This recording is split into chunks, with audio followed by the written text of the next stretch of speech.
Hello, hello. Here we go. Welcome to the show. Hello. Here we go. I did a little rhymey. No, that's a Liverpool commentary. Hello, hello. Here we go. Welcome to the show. Roll that intro, baby. All right. I know it's a Liverpool rhyming thing. I was tying it all together. Okay. How clever. I'm glad you acknowledged that.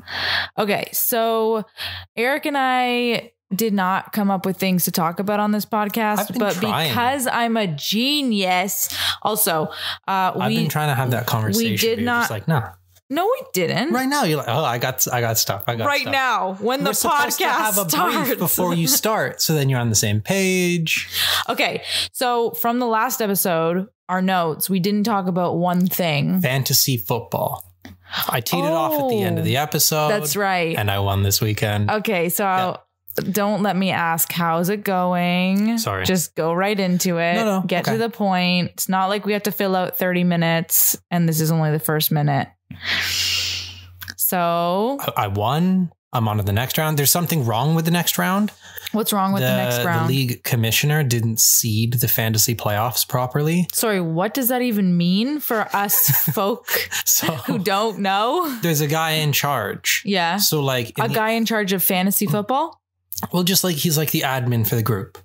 Oh, you're talking about in your group of fantasy football. Yeah. Okay. So like the head of the NFL, he's the commissioner of the league. Right. So the commissioner of your group. You're supposed to have it so that after each round, you reseed the playoffs. So first. What does reseed mean? So first plays last. Yeah. And then so on. And he's supposed to do that manually? Well, no, you just turn on a setting so that after going, instead of it being brackets, like, you know how you can be like two teams play each other and then they just play the winner of the two teams beneath. In like hockey, the way it works is whoever is first seed, whoever has the best points record, plays the last. In every round, they're playing the team with the lowest. So I am not getting the matchup I thought I was getting this weekend. So you're not playing Paul? I should be playing the first place team. Because you're the worst place team? Worst team left. Two teams worse than me got out. Right. But I'm playing the second seed instead of the first. So you didn't tell me this. You didn't update me. Well, I just found out now before the show. Oh, wow. Yeah. So this is good news. Well, no, I knew earlier today, but I didn't know it was confirmed until I just checked Facebook. Oh. I knew that there was a mistake, but anyways. So you're saying it's good that he didn't reseed? Well, long story short is my fantasy matchup this weekend is the guy that chirped me during the draft. About Josh Allen. Yes. Let's win. Let's put a win. Come on, Josh Allen. Stay tuned next week for updates in Eric's fantasy football world. If we don't mention it, don't ask. Okay. Oh, so I'm not supposed to ask? No.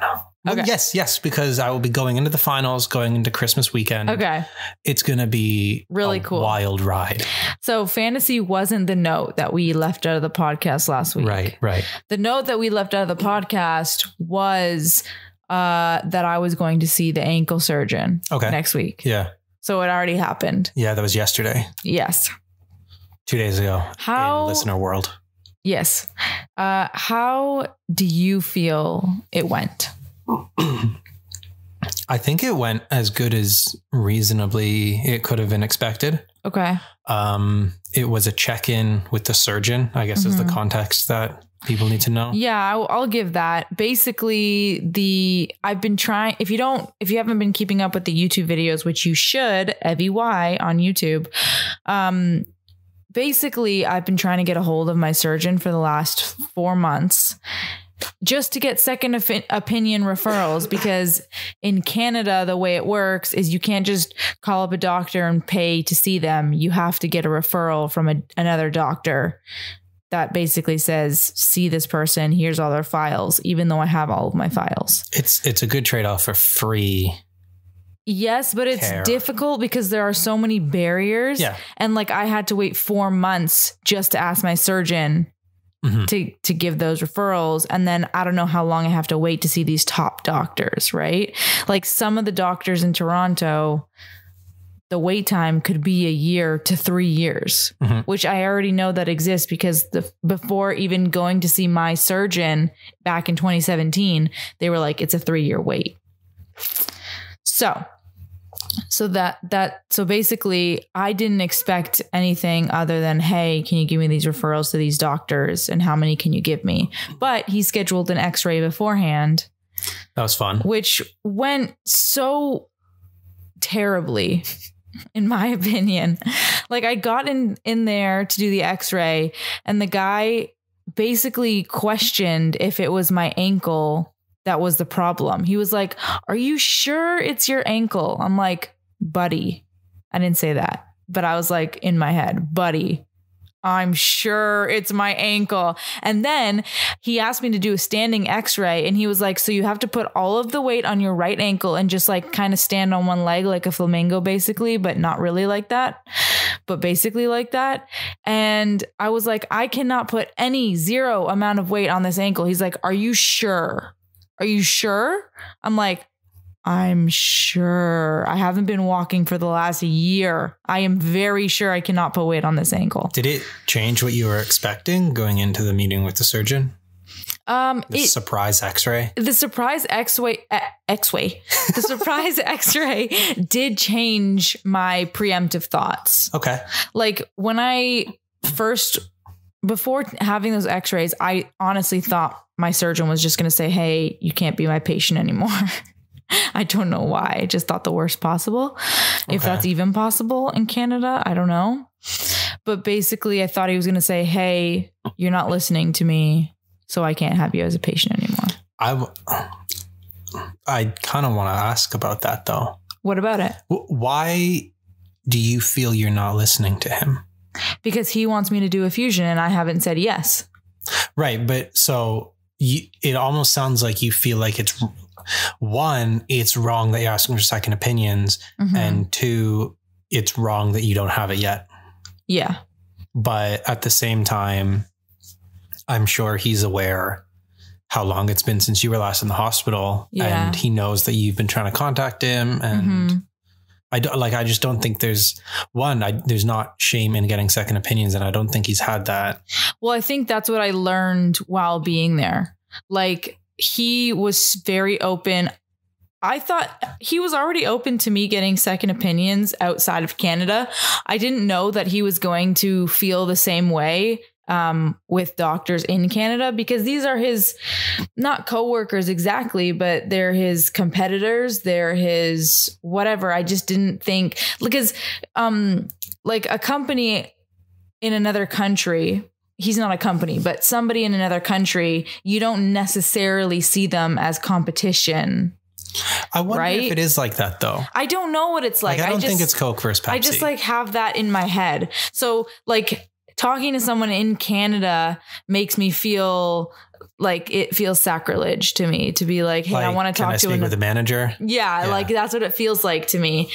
And he didn't give me that vibe at all. He was like, so I just think that he doesn't give me that vibe, maybe because he's just a really good doctor who understands, but also a little bit because he thinks that he's absolutely 100% certain that I won't find a different answer in Canada. Well, I didn't get that impression leaving it. Okay. I think that the difference, the reason why yesterday was beneficial, and also the reason why it took forever to actually happen was because he wanted to have an appointment where he has time to sit down and talk. Yeah. So if you had gone into the hospital during his hospital hours, it's a busy place. You would have only got 5 minutes, whereas now you had basically an hour to sort of reassess everything. And the attention you got when you were in the hospital back at the beginning of the year, you didn't even get that, because he's coming to see you as part of his rounds at the end of his day. And beyond that, there was the whole confusion because he didn't have the info from the infectious disease doctor. So I don't think you've actually had a sit down with him like this in all year. Yeah. I was appreciative of that, but I just I felt that leaving, there was no gain, like other than actually getting the referrals, everything was the same. He could have done that over email. He still wants me to fuse. He's still okay with me seeing second opinion doctors. Like, there was nothing. The only insight that I gained, which I don't know is exactly true because he doesn't do this procedure, is the fact that I thought that I could get something called like a total ankle replacement, where it's just a metal ankle instead of fusing my ankle. So I thought that if I had to cut my ankle out and fuse it, why would I not just cut it out and put a metal ankle in there? And to his knowledge, he says that if I do that and it fails, then I can't fuse it anymore. I have to amputate because the gap will be too big for me to fuse. I thought that I'm already cutting out what I have to cut out for a fusion and then inserting a metal ankle in there. Why, if it failed, would I have to amputate? Why couldn't I fuse it after that? But he said because the gap will be way too big and you can't fuse it after. So I also learned that you can reverse a fusion, but many people don't because the bones just become way too rigid as they have fused together, that like to do that doesn't seem plausible either.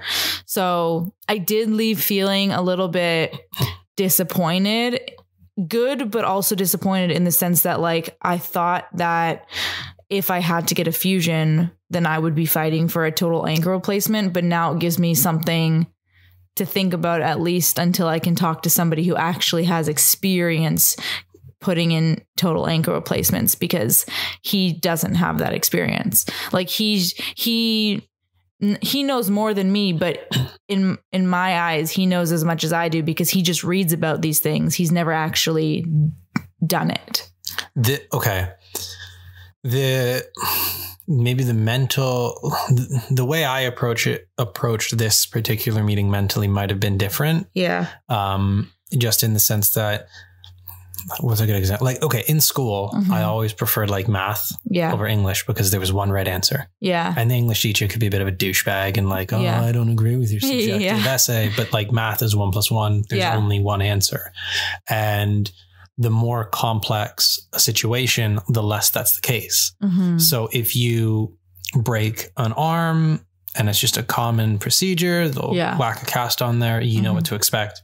When it's more complicated, there's not one right answer and there's a lot more variables. And I think that what I am starting to have better context of is it's not even so much a mission to fight for a second opinion. It's a mission to better understand the pros and cons of what he's suggesting and what other doctors are. And the way he explained it was basically that one of the options that you're looking into, he's a little bit more willing to do riskier surgeries. Yeah. And risky doesn't necessarily mean it's damaging to you, but like you learned like a couple years ago, his 30% failure rate is a red flag. Yeah. So if your surgery was a 30% failure rate, he's like, that's too risky for me. Yeah. And then you'd had the whole 70% thing. Yeah. I don't understand. But maybe there's a guy who sees 30 as an opportunity and 40 as his, breaking point. I get it. It does. I do have to say that like, knowing that information scares me to not do a fusion now. What do you mean? Like doing anything other than my surgery over again or to get a fusion scares me because I don't have all of the information. Like he brought up a good point about, we don't know why the screws backed out of my ankle in November. We only know that they did. And then everything got messed up in the surgery to take them out, that we can't even diagnose anything like for that reason. We don't know if my ankle would be okay without the screws. Like it should have been because it was healed, but we don't know why that happened. Right. And so like now going into anything, I was so like, yes, let's do this because there's like basically no risk. I would have to just get a fusion after. And that's my worst case. Well, my worst case is amputation, but that is like without thinking about amputation, that's my worst case scenario. But now thinking, and that's only if something goes wrong. Yeah. But thinking about the fact that everything has gone wrong for me. Right. I'm scared to do something more experimental because it could result in an amputation. Then what do I do? Like, that's why I feel like I'm basically, I don't know. Like, I don't know. I feel like I'm at this place where I don't get to win in either scenario. Right. The best case scenario. What you're saying. Yeah. Do you understand? I think the approach is almost, it's not a fight. It's like a research project. I know, but I still feel defeated by choosing. But I don't even know if you will have to choose, because it, like, you're building like this board of directors kind of thing. Yeah. And you've got a couple people in the States lined up. Yeah. And you got a fella in Europe lined up. And now there's notes going out to a handful of people in Canada. Yeah. You'll get hopefully a good cross section of opinions from at least 3 or 4 of these people. Yeah. Maybe throw in 1 or 2 more from Europe, because they might have different sort of standards of practice over there. And at that point, I think it starts to become clearer what it is that you actually feel most comfortable doing. Yeah. Yeah. Like, had he not said that in the meeting, I still would have felt like, oh, total ankle replacement if I have to do something that's that invasive. But like I said, I still want to get opinions from people who have actually done that procedure to tell me, like, what is the actual risk, and could I still fuse after, or will it resolve? Because, so the good things about the meeting is that we learned that my ankle is completely straight, which he was surprised by. Yep. And we learned that even though he says, oh, there's 50% of your ankle gone, I was like, wow, there's 50% of my ankle left. I thought there was 20% of my ankle. I didn't know that I had as much as 50%. That to me is so optimistic. And all this time isn't doing any kind of and damage. All of this waiting time has not done damage to my ankle, which, like, I can't believe he thought that. Like, it makes me think that, oh, my ankle is straight, right? But did he expect it to be skewed by this time because of all the waiting? Like, I'm very like, yeah, why is he so surprised by my ankle being straight? Guys, I do have to tell you, for the last thing on this topic, because we've been running for 10 minutes probably on this, but I wanted to contact him so badly, like, because it took 4 months to contact him, that my cousin broke her arm and had to go to the hospital fracture clinic. And guess who the surgeon or the doctor at the fracture clinic is? It's my surgeon. And she let me send a video, a 1-minute video addressing him, being like, hey, doc, like, it's me, your favorite person. Hey, can you call me?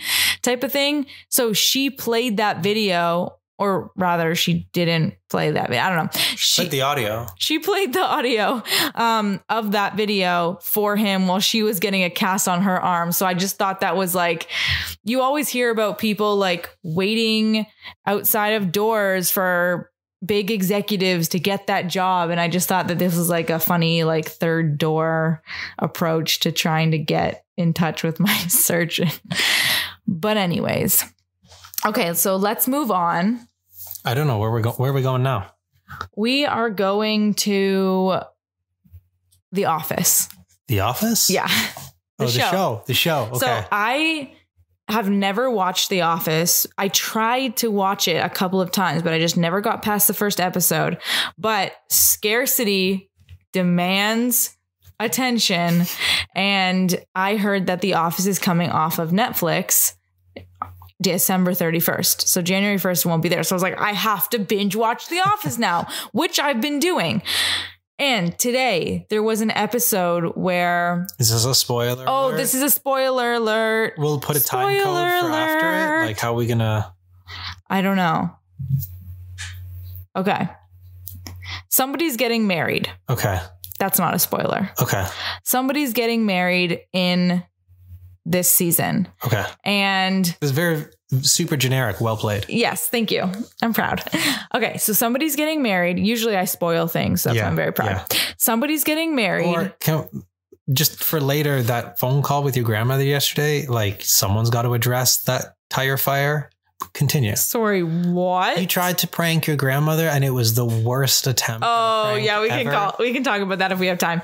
Okay, so basically in this Office episode, somebody's getting married. This is just a preemptive thing because that's how I like to make videos and write essays. You say something that's attached to what you're trying to say or the question, but it's not exactly. But anyways, somebody in the episode was getting married.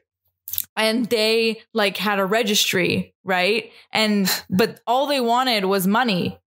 And like, so they're saying to somebody else in the office, like, oh, we registered because people expect that of us, but you can, get us anything in any amount, if you know what I mean. They were trying to say they just want cash.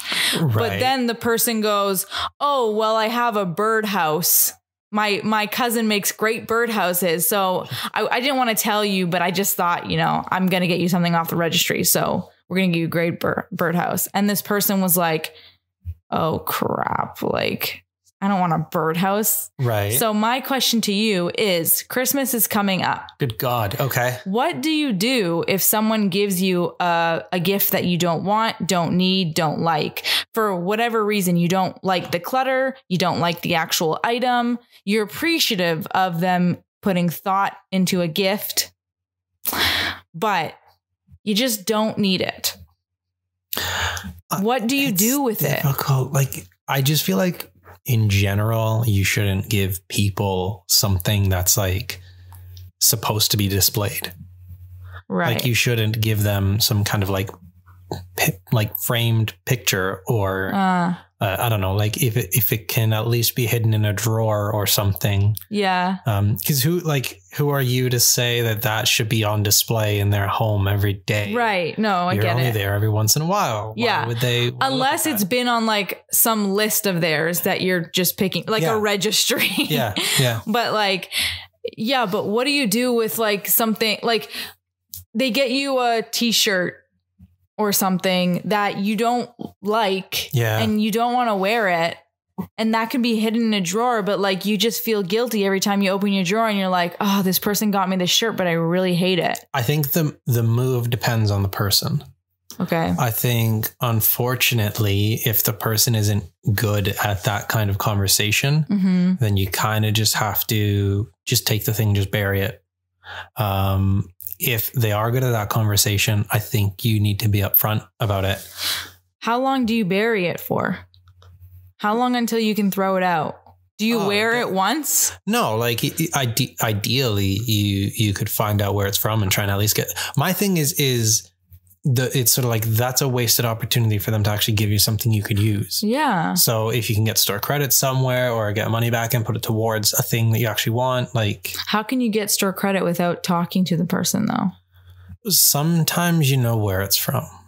Oh, but you can just bring it back without a receipt? Well, I don't know. I've had a thing like I've got an electronic thing that I already had. Yeah. And I could go to Best Buy and be like, look, this is sealed. I don't know if it's from here. Right. And then I think they can like do some diddle where they add it to their stock or something. I don't really know. I feel terrible. Although if it's me, like if I'm the gift giver, 1000% tell me if you don't like it or if you don't want it. Like, because one, I'll either exchange it and then give you a gift card to that same place to go pick out whatever you want. Like I am so not offended if somebody, as long as it's not like homemade because I made it, right?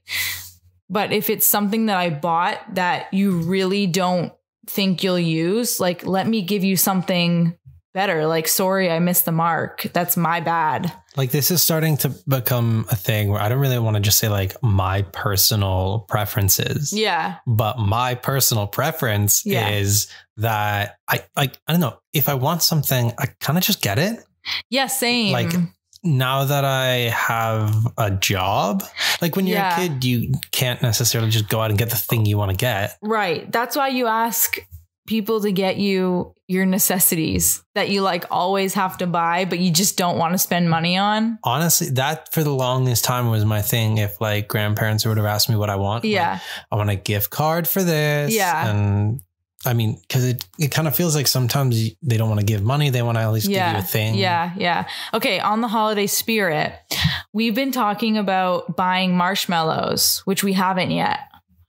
Oh, by the way, what do you guys do? Let us know what you guys do with unwanted gifts. Do you talk to the person? So I asked this question on my Twitter and someone said, keep it and re-gift it. Okay, before I move on, how do you feel about re-gifting? I know that's a thing, but I don't. No, because then you're I only like to give things that either I know for sure that person wants or that it offers them an experience. Honestly, food gifts are the best. Like if someone gets you chocolates, even if you don't like them, at least you can try them and then throw them out. You know what I mean? Like it's not like a required thing to keep food gifts. Yeah. I don't know. When I said like food or like consumable, like like a restaurant. No, totally. But I'm just saying like that's more safe because even if they don't like it, they can still try it and then throw it out. And it's not like a big deal. Do you know what I mean? It's not like you have to keep it for a long time. But like, isn't the best thing like just planning? They got to do something or you got to do something with them. Yeah. Like getting someone tickets. But not everyone likes experiential gifts. They like materialistic things and that's fine. You just have to like, if someone asks you, what do you want? Like be honest about that. Don't be like, oh, whatever you want to get me. Oh, blah, blah, blah. No, they're asking you, what do you want? What do you want? Anyways, back to the marshmallow thing. We've been talking about buying marshmallows to put in our hot chocolate. Yeah. We haven't even had that. We have not had that. We have not bought the marshmallows either. But is that even a good drink? What do you mean? Putting marshmallows in hot chocolate. Is that even good? Hang on. You're asking like you've never had it. I've never had it. What? How? Because I just don't put any fixings in my hot chocolate. But you've never been on like a field trip with school and you go skating or something and that's just like... No, I get hot chocolate without marshmallows. Wow. I think I've only had like a giant marshmallow in a hot chocolate drink one time, but like you take the marshmallow out and you eat it. So like, what does little mini marshmallows taste like in a hot chocolate? Are you like chewing them? Do they melt away? Like, what is it like? Well, it depends. Okay. If you kind of sip at it, they kind of just float on top and the drink comes out underneath. And then you just chew the marshmallow? Well, no, like it comes out at the very end if you're sipping the drink. Does it change the flavor? The thing, it adds some kind of substance to the thing, like bubble tea. Like there's something else going on while you're drinking. But those are actually good. Like, I don't know. Those don't change the flavor. Do marshmallows change the flavor? Yeah, you get the taste. And I think bubble tea is a really good example because it's like this squishy, chewy thing in the middle of a drink. That's true. What about cinnamon sticks? Oh, I don't know about that. And should holiday drinks only be consumed during the holiday? Or can you have it in May? Hot chocolate? Like pumpkin spice lattes, can they be consumed any time of year? I don't. Yeah, but you don't appreciate it as much if you don't have to wait in between. Like if you have it seasonally. What we were saying about Christmas. What's that? Oh, that. Yeah. Yeah. You don't want it all the time. Okay. Yeah. Yeah. Okay. Do you have the question of the week? I do. Do you want to ask that now? You're asking like, is there something else we're going to talk about? Like, do you have something else on the menu here? No. We're out? Yeah. Okay. I only thought of the whole podcast this week. Look, I'm trying. We have a shared note in iCloud that doesn't get used whatsoever. Like I put stuff on there and then I come to sit down and you're like, oh, I wrote stuff in the book. That the book is not online. The book is not shareable. The book is for me to see. What's the point? Can you stop complaining, complainer? We used to just be out in the car and it's like, oh, that's a great thing for the podcast. Beep, beep, boop, boop, boop. Hello. What's the question of the week? No one wants to hear you complain. It's not complaining. What's the question of the week? Oh, wouldn't you like to know? I would like to know. You plan the whole podcast. I would like to know, sir. Sir, I would like to know the question of the week, please. Okay. Oh my God, that's such a great question. In school. Yes. What grade? Like K to 6. Okay. There used to be like computer lab time. Yes. Like that was pretty dope when the teacher's like, we're going to the computer lab. Wow. Do you think schools now have Macs? Well, I think a lot of schools get like a... Or iPads? It's not a laptop. It's like a touch book or something. An iPad? No, it's like a notebook. It's like half tablet, half laptop. Okay. What is it called? It's like a Surface Hub or whatever. Okay, I don't Microsoft know. shite. Okay. Anyways. K-6, computer lab time. You went in the computer lab. Yeah. And you were given free time. Yeah. Now, my school had go-to things. Did you have a go-to app or game? It was just the picture drawing thing, if I remember correctly. Picture drawing? Yeah, PixArt or whatever they did in Steve Jobs's Paint, MS Paint. So everyone just drew pictures. You didn't get to play games or go on to... I think you could play that. addictinggames.com? Not at school. Really? No way. Is this like a Catholic school thing? No, I wasn't in a Catholic school. It was public school. You were Catholic school at one point? No, high school. You said K-6. Okay, so they didn't let you do any... I don't think so. What?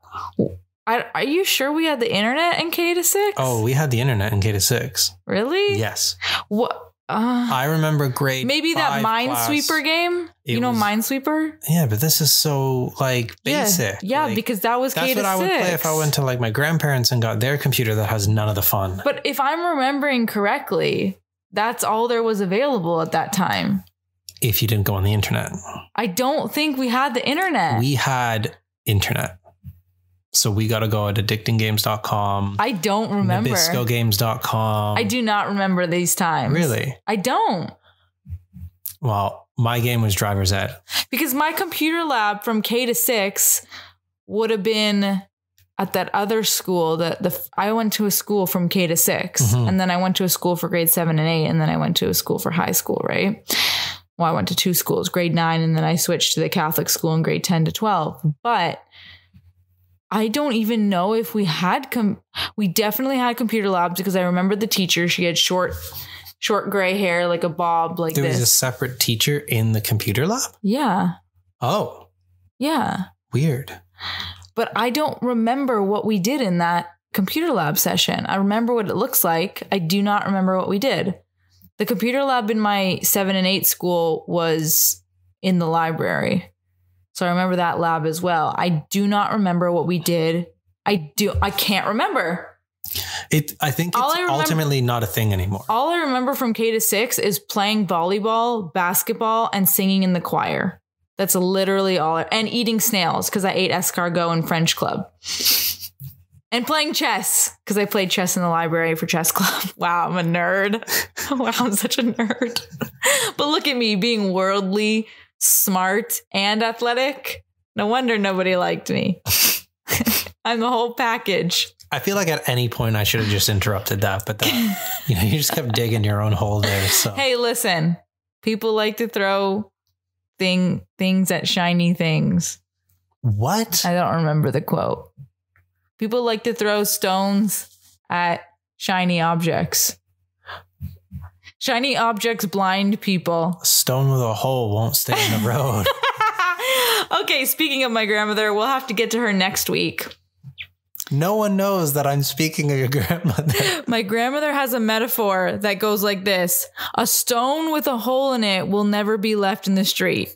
You guys can sit there and decipher what the heck that means, and we'll tell you next week if we can decipher it. All right. Do you have an answer? You said you played games. All right. I said I had an answer. Yeah, you played games. No, I gave a specific game. Addicting Games. No. What was the other thing? All right. Do we tell Evie or does she play it back and notice the point where she stopped listening to me? Everyone's going to play it back because they don't remember a word you said other than Addicting Games. Text in if you heard it the first time around. How are we going to know if they're lying or not? We need you to tweet Evie the name of the game. Can we trust them to be honest? I'm just saying, I'd love you to listen back and just tell me the time code when your ears shut off and you just went into that ramble about I did athletics and I did cooking classes and I was a nerd, but I was awesome. Okay, bye.